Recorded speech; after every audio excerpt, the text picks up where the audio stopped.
Hi guys, welcome back to my channel, The Honest Perfume Reviewer. I just thought I'd come on real quick and tell you a little bit about what I've been wearing. I have a new love.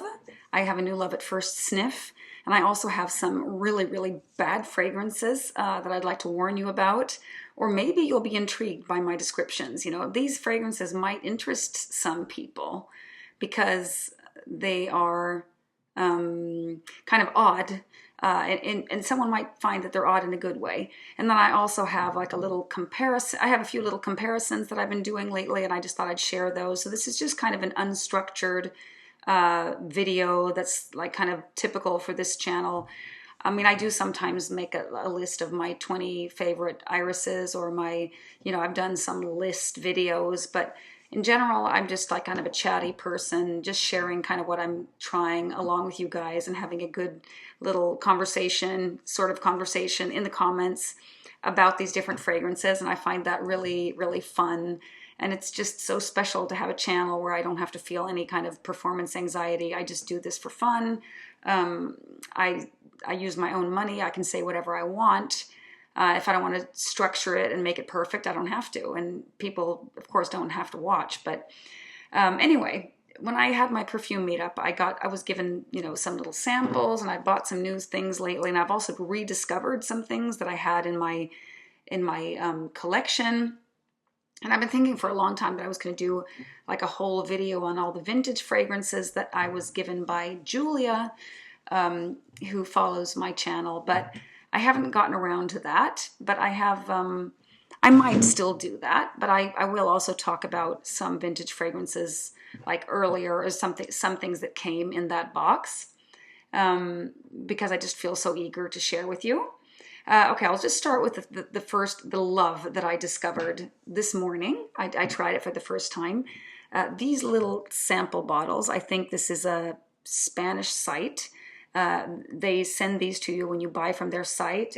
They have different niche fragrances in their assortment of fragrances, and this is wait, I wrote it down somewhere. This was purchased, or someone purchased a fragrance there and was given these, and it's called equacionnatural.com. Yeah, and you could switch to English language, but it was Spanish. So if you're European, you could probably shop from there without it being outrageously expensive. But this particular fragrance is called Ravenna, and it's from the Russian house Yanina Yakusheva. And the perfumer has the same name as the house. And this is the first, I think, Russian house that I've ever tried. I think so, anyway. And first I was just like, what is this? I thought, oh, it's a tuberose fragrance. And I just thought, oh, it's a tuberose. Like so many tuberose fragrances to me are quite similar. But when I try, I have so little left, I'm saving it for my friend. We're going up north tomorrow to visit this cute little perfume shop that has an incredible selection of fragrances. And I'm saving this little squirt for her to try. This is so beautiful. It's not just tuberose. It has like tuberose, gardenia, frangipani. It's a little bit fruity. It's got like peach. It also has it has milk and coconut, so it's like a little bit milky, but yet at the same time it has that super fresh feeling, like when you try Beige from Chanel, which I don't love because I find Beige, it's beautiful, but it's uninteresting to me. This is beautiful and interesting. This is like, has a cooling effect. It's like a really tropical, beautiful, fresh, and milky at the same time kind of fragrance. Let me see if I make, yeah, and it also has a base of suede, vanilla, musk, and ambergris. And then it has white honey and cedar. Yeah, and gardenia. I mean, it's tuberose and gardenia for sure. And the peach is kind of like lingering in the background, giving it a little bit of a tropical feeling. But I'm not a peach kind of girl. I'm not a fruity girl. I don't like dried fruits, and I don't like peach and apricot type fragrances either. This is an exception. This is just... I mean, I can't get enough of this. I could have just showered in this stuff. And the price is not that bad. Like for 100 ml, they charge 140 euros, which I think is a pretty good deal. It's called Ravenna, Ravenna. Beautiful fragrance. I just love this so much. It's just like a lactonic tuberose gardenia. but it's not like all those creamy tuberoses. It's not at all like the tuberose from Amouage, which I find really creamy. It's not like whipped cream creamy. It's like a little bit lactonic milk, but not a real thick milk, and it has a little bit of a coconut, but no, it doesn't go overboard. I just think this is really beautiful. In the same kind of little sample bottle, I tried a fragrance that I really hated, and it's called Gaea, Gaea, and it's from the house Centauri Perfumes. It's a British house, and I guess this is like all handmade in small batches. And the guy behind this, he's the perfumer and he does everything, is his name is Peter Carter. I've never heard of him before. But if you look at Fragrantica, like the different accords, the top accord is like the earthy accord is like twice as long as all the other accords in the perfume. It's super, super earthy and damp and horrible. It gets compared to Snowy Owl by Zoologist, that I also really hate a lot. I mean, this is like, okay, so this is like stepping into a cold, damp cave, or putting it's kind of mushroomy. It smells like damp soil, and I get a little hint of mold in there too. Oh, it's just, I mean, maybe it's just my nose. I'm not ready for this stuff. It's like, it's so special. What else did I have? Oh, there's some sweetness in there too. It has honey. It has ambergris. I think wormwood might be the note that is killing it for me. Wormwood is supposed to be a bitterish, herbal, strong smelling note. They use that to put flavor in gin, not gin, what's it called? Vermouth and absinthe, like a special kind of liqueur, I guess. Well, I mean, this might be for you. If you're looking for a Snowy Owl type of fragrance, please check out Gaea from Centauri Perfumes. Another really, really bad fragrance, I have the decant upstairs that I kind of put aside. I already put it in the, pass on box, is Incarnata from Anatole Lebreton. This is really, really bad. And I really couldn't I couldn't pick any of the notes out. First I smell it without looking at the notes. I'm like, what is this? What is this? I couldn't get I had no idea what it was. I just knew I thought it smelled really, really bad. And so the notes they're kind of, I read about it. It's supposed to be like waxy and lipsticky, like very much makeup. And it has a note called Cosmetic Accord. And also orris and violet, and those are also like makeup-y kind of notes. A fantasy note of rhododendron that doesn't have a smell, raspberry, and then suede, amber, benzoin, vanilla in the base, which I don't get at all. I don't get any of those. I don't get myrrh. I don't get rose. I just get a horrible smelling, plastic, weird vibe from this. And like something is off. And the opening is especially horrible. I just think it's just incredibly bad. I was just discussing it with in my Swedish perfume group, and someone said that, she really, let me just see what she said here. I was going to check. She says it's different. It's a favorite of hers, and she loves that lipstick vibe. It's like opening an old tube of lipstick. And I've never really liked the smell of old makeup either. Old lipstick. It doesn't make me tick at all. So, okay. So that was that. Incarnata by Anatole Lebreton, and the perfumer has the same name. I don't know if it's a man or a woman.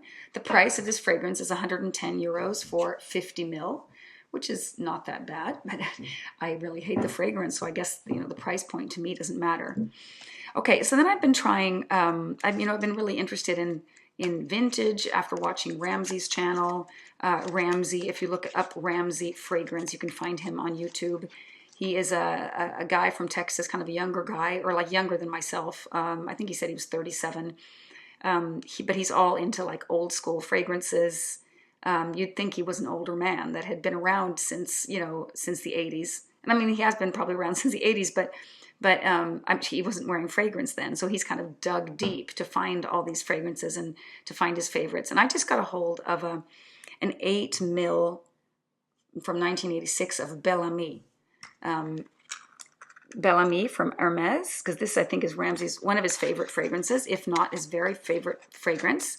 And this is the one to try. He said, if you can only find the modern, he says, go with Bel Ami Vetiver instead. That is better if we're talking current formulations. But this is the older formulation. I'm wearing it now for the first time. I put it on like an hour ago. So I have the nice dry down all over now. And it is really, really beautiful. It's kind of a chypre, you know, a chypre, the structure of a chypre is, it has like bergamot in the top, florals in the middle, and kind of an oak mossy kind of base. But it also has leather and some spice. Ramsey talks a lot about old school carnation, which I have yet to learn what it smells like. I do find that this smells like an older fragrance, but I don't find it dated. I find especially the dry down to be incredibly beautiful. It's just so perfectly blended. It's a little bit, I mean, I'm getting little whiffs of it, but it's not really loud. And just to kind of, for me, like the whole leather category is something new. I know I've done a fragrance video or two on leather fragrances, and I have like, you know, like things like Iris Prima from Penhaligons. I have Bottega Veneta from EDP. From Bottega Veneta, the one for women, that also, they have like suede notes. I really like the note of suede, but like leather, hardcore leather, I don't do very often.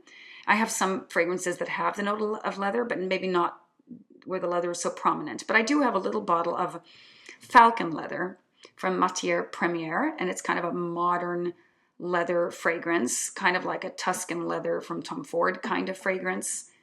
I don't know that fragrance that well, but I've heard other people say that. And I just kind of wanted to compare this to something modern and see, you know, how it compares. And they are so incredibly different. I mean, they're not even compared to this Bel Ami. Falcon leather smelled like sugar. I mean, that's how sweet I found it. I found it loud, sugary sweet, very not well-rounded, very unbalanced, very kind of like screaming at you. Whereas this is just kind of like, it's just kind of a part of your skin. It's just, the difference was incredible. I mean, this is so sophisticated. That was just like a loud for someone who really wants to get noticed to me. But I'll have to say that I mean, I'm not a person who would typically wear a leather fragrance like that. I didn't pick it for myself. I bought it because I wanted to be able to help client. I want to be able to, you know, do perfume consultations for men also, and for people that I want to be able to show the whole palette of fragrance. Like, I want to have a few things in the leather category to show people. And they had these little 6 milliliter bottles. Well, now I heard they're only 5.6, so I feel a little cheated. But I like the fact that they do have these little bottles, and they also sell like a discovery set. But I don't know about these fragrances. Now that I'm into other things, I think those fragrances are, like, I don't like Encens Suave from there. Santal Austral, I liked it when I wore it last summer, and then I kind of never wore it again for some reason, so I need to go back and revisit it. I can't really say. I think Radical Rose is too rosy and too sweet. It's beautiful for the person who loves rose, but I don't. So, okay, so yeah, so this one, I'm really, really happy to have it in my collection. And even though it's only 8 mil, I know it'll last me a long time. I mean, this is going to be really fun to wear. I don't find it very masculine. But I guess a chypre fragrances is typically feminine, right? I mean, at least that's, maybe they have chypre for men, chypre for women. I'm not sure, but I mean, like a lot of the old school, all the fragrances that I wore as a young adult are, many of them have that typical chypre structure. And this is, it doesn't fit right in because the ones that I used to wear were a little bit fruitier, a little bit more floral, I think, and a little bit more like classic feminine. But this one has, let me see, I put this back in, I wrote it down kind of a little bit further back when I was trying other fragrances from this era. That's why I'm having a hard time finding it, because I want to give you a few more notes here. It also has cardamom and some citrus in the top, both bergamot, lemon, mandarin, and the old school carnation, sage, patchouli, cedar, basil. So I guess it has some, you know, some herbs in there. And the base has oak moss, like a chypre should have, right? Oh, I was surprised to see that it has a coconut note. I mean, I don't get that at all. So maybe there's just like a little bit just to kind of like soften it up or something. I don't know. I really, really like this fragrance, and I'll be reporting back to you because this is a little bit of a first time wear. I wore it the other night to compare it to Falcon leather, like a one on each arm, but that doesn't give you the full wearing experience to me. You have to also try a fragrance all over and walk around with it and just kind of, get to know it, I think, to give a good review. So consider this kind of a little bit of a first impression. I mean, I've had it on for an hour and I tried it the other night, but it's not like wearing it by itself several times. Okay, so that was one thing. And then I have one last little comparison that I'd like to share with you. And that's last night I was on the couch and I wanted to just kind of wind down and watch a movie. I started to watch the Arnold Schwarzenegger documentary in 3 parts. It's on Netflix, but I ended up falling asleep. But in the beginning, I was awake in the beginning, and I had 3 fragrances on in the coffee category. Actually, one of them is dark from Akro that doesn't even have coffee, but it could have had. It's dark chocolate, hazelnut, spices. It's maybe oud. I'm not sure. It's really dark, and I think I figured out that I don't like it. I've worn it before. And I thought I'm going to try it again, but I kind of reached the same conclusion. I had it here, kind of on the inside of my elbow. And then here I had Carpe Cafe from Gallagher Fragrances, which is more of a, kind of smells a little bit like an Irish coffee kind of thing. Like it's a little bit more classic gourmand notes.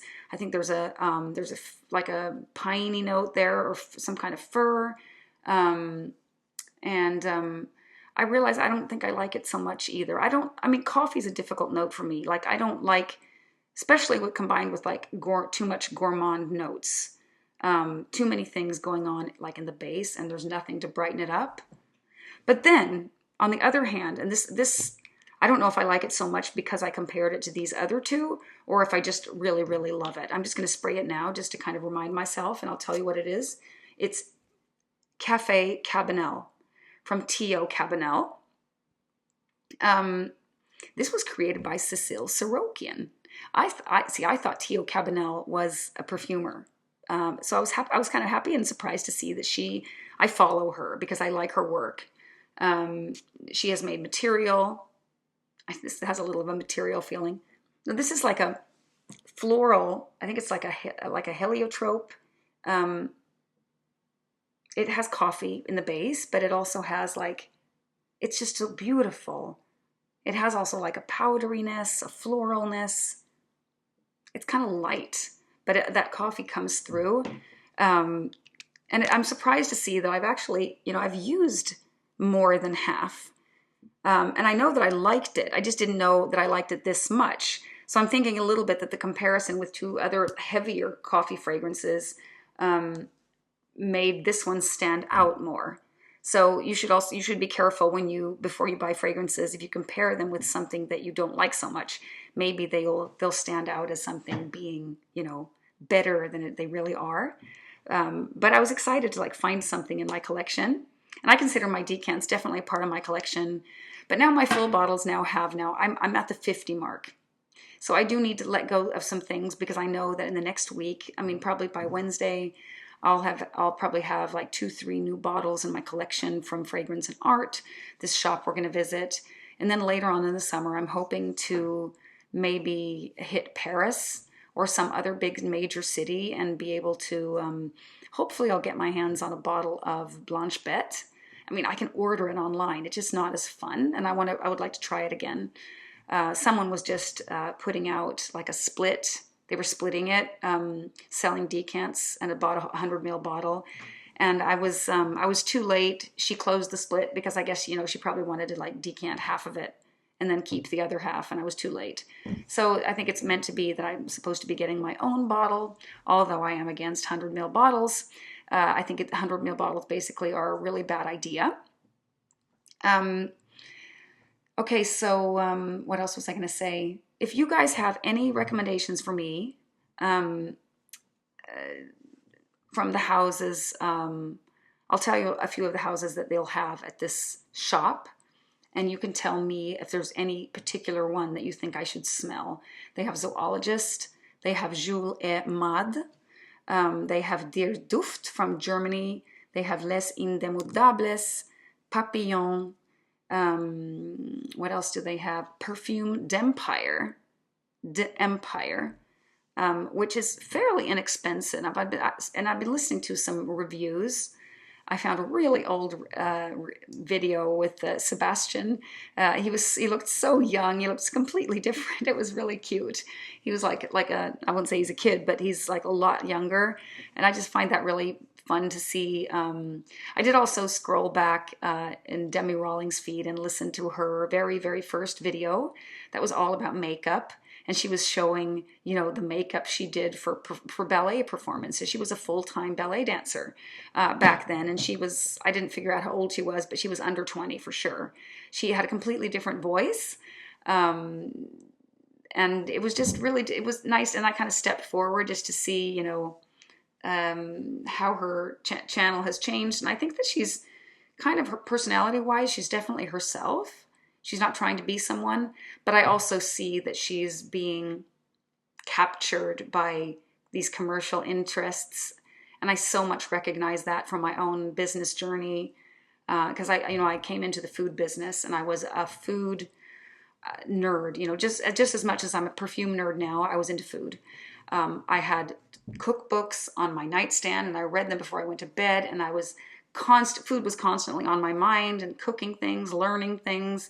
I would follow these food profiles and listen to what they had to say about spices and produce and just everything concerning food. And I would spend my time in special shops that carried, different cuisine, article. You could get, the Asian place, and they had a Middle Eastern shop, and I would go there and I would, buy all this stuff, and I would go home and learn how to use them. I was so much into it. And then when I entered the business and made a business for myself, I was selling ready planned grocery bags, like everything you needed to make 5 dinners for 4 people with the recipes. And it was like a subscription service. You could get them weekly or bi-weekly. That was basically the only choice you had in the beginning. And I thought it was so much fun, and I was all into it. It was all just passion, like the first 3 years maybe. And then kind of when I started entering 4 or 5 years, competition was really bad. And I was into like really high food quality. And I could just feel the pressure, that we needed to come down in price. And I would sometimes people would send me products, and I felt obliged to review them positively on my blog. I had a blog back then. It was just, and I think that I had a lot of fun with it. I don't regret starting this business. I sold it now a few years ago. But one thing that it has done is that it's taken away my passion for food. Even eating food. I don't even find eating food as interesting anymore. I mean, before I was the same as in fragrance. I'd rather eat something new than eat something delicious. Like I was in it for the learning. I was in it for the exploring and learning new things. Because when I taste something that I didn't like, I learned something. So I really much enjoy, smelling something like Gaea or Incarnata, these fragrances that are bad, because I learned something from it, and I was the same with food. And now, I mean, cooking used to be such a joy, and not having to, I think what kind of took the joy away was that I always felt pressured to also cook something within the framework of being able to fit in my grocery bags. This was like everyday food. Things could not be too expensive, too hard to, I had to be able to, they had to be accessible things, right? And they couldn't be too odd. And some things, like are so, one time we actually sent kangaroo meat in the bags. And this really upset people here. Like they thought kangaroo, I mean, I know that Australians eat kangaroo, and I didn't think I just thought it would be like something interesting for them to try. And we had like half of the clients really, they clapped their hands and they thought this was really interesting because they got a new experience. And the other was really, really negative and kind of like started yelling at me for like, how could we contribute to like killing these cute animals. We find them, of course, really exotic because we don't have kangaroo here, but we eat the animals in our forests here, and we don't see that as a problem. We have, moose, and we have reindeer, and we have wild boar, Bear meat is not really common, but you can find it. So I think it's just a matter of culture. And so it kind of I started feeling that my wings were getting cut, like I was getting less and less creative space. I was only allowed to cook within this tight framework. And it took the joy out of it for me. And always cooking on a budget, and always like, sometimes I would maybe want to, I get a kick out of maybe figuring out something that's really practical to make for 20 people, and writing about that. And I did some of that kind of stuff on my blog, but I was mostly felt pressured to keep cooking things that would fit in the bags. And then finally, I really, really, it took a toll on my passion for cooking. And I for a while, found it really, really boring to cook. And I still now find it kind of boring. Sometimes when I have like adults over for dinner that appreciate my cooking, I think it's fun, but mostly I just find it a chore. I'd rather do laundry than cooking. I'd rather do the dishes than cooking. That's what's happened. And the joy with perfume is just like, there's no work involved. All you do is you just pop the top and you're there. This just happens to be Velvet Amber Sun by Carolina Herrera, but like, there's no effort involved. It's just all fun. But maybe if I somehow figured out a business to do within fragrance, I might feel the same way. And that has actually made me, doubt going into business. I mean, definitely to help people find their fragrances, like to guide them in the fragrance, like the niche fragrance jungle. I would like to do that and get paid. I would think that was great fun. And have like, kind of like you have a wine tasting event. I'd have a perfume tasting or perfume sniffing event, and charge people. Like I would have a course, like a workshop or something. I would do that, but I don't think I could live on that. So yeah, this was just I can see how this might kill Demi Rawlings' passion for fragrance. Because she's so young, and I think she'll probably eventually get into something else, because I think it's going to be too hard to keep up the passion, and passion is what sells. And I think also the fact that she's been really open with her problems. She's talked about eating disorder, she's talked about drinking, she's talked about loneliness, social anxiety, and just to share these things, I think has made her into a very likable person. And I still think she's a likable person. I just don't think it's worth listening to the fragrance reviews. Just like the latest one, Vanille. I did listen to half of that. Vanille Leather. I guess it's a French and English kind of combination.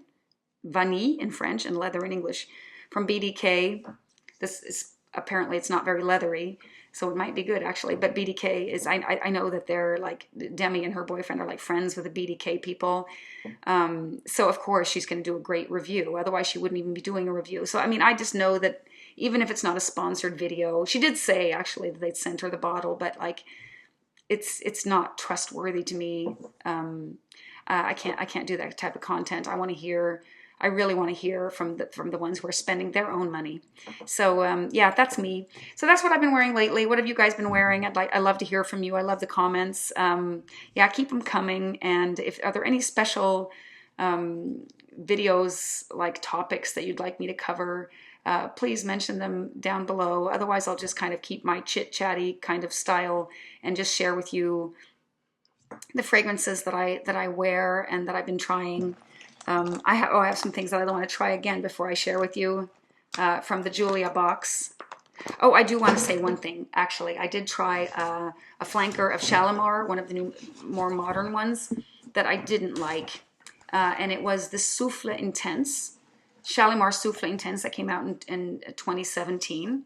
That one, to me, first of all, it's not intense. So the name's a little bit misleading. So I guess that there was a Shalimar Souffle from the beginning, and then they added this one. But this is like a very synthetic fragrance to me. It's like a little bit plastic, a little bit sweet. It's not terrible. It reminds me a little bit of ambergris from Balmain, like the one that came out in like 2010 or something. I have a bottle. I used to have a bottle. I've now decanted the bottle because the bottle started to develop this little gooey thing around the top, and it started to smell a little sour. So I poured it into 4 different decants now. So I can spread them in all my different jackets and bags and always have that with me. That's a great fragrance. And this one reminds a little of that. It doesn't have any like ambergris or anything, but it has vanilla and benzoin in the base. And ambergris also has kind of an ambery base. And then some florals in the middle, orange blossom and jasmine. But this is just not a good fragrance. It's too synthetic. Something is not doing it for me anyway. So yeah, that was my final word about a perfume. I'm going to stop there. I'm over a half hour already. Okay, bye guys.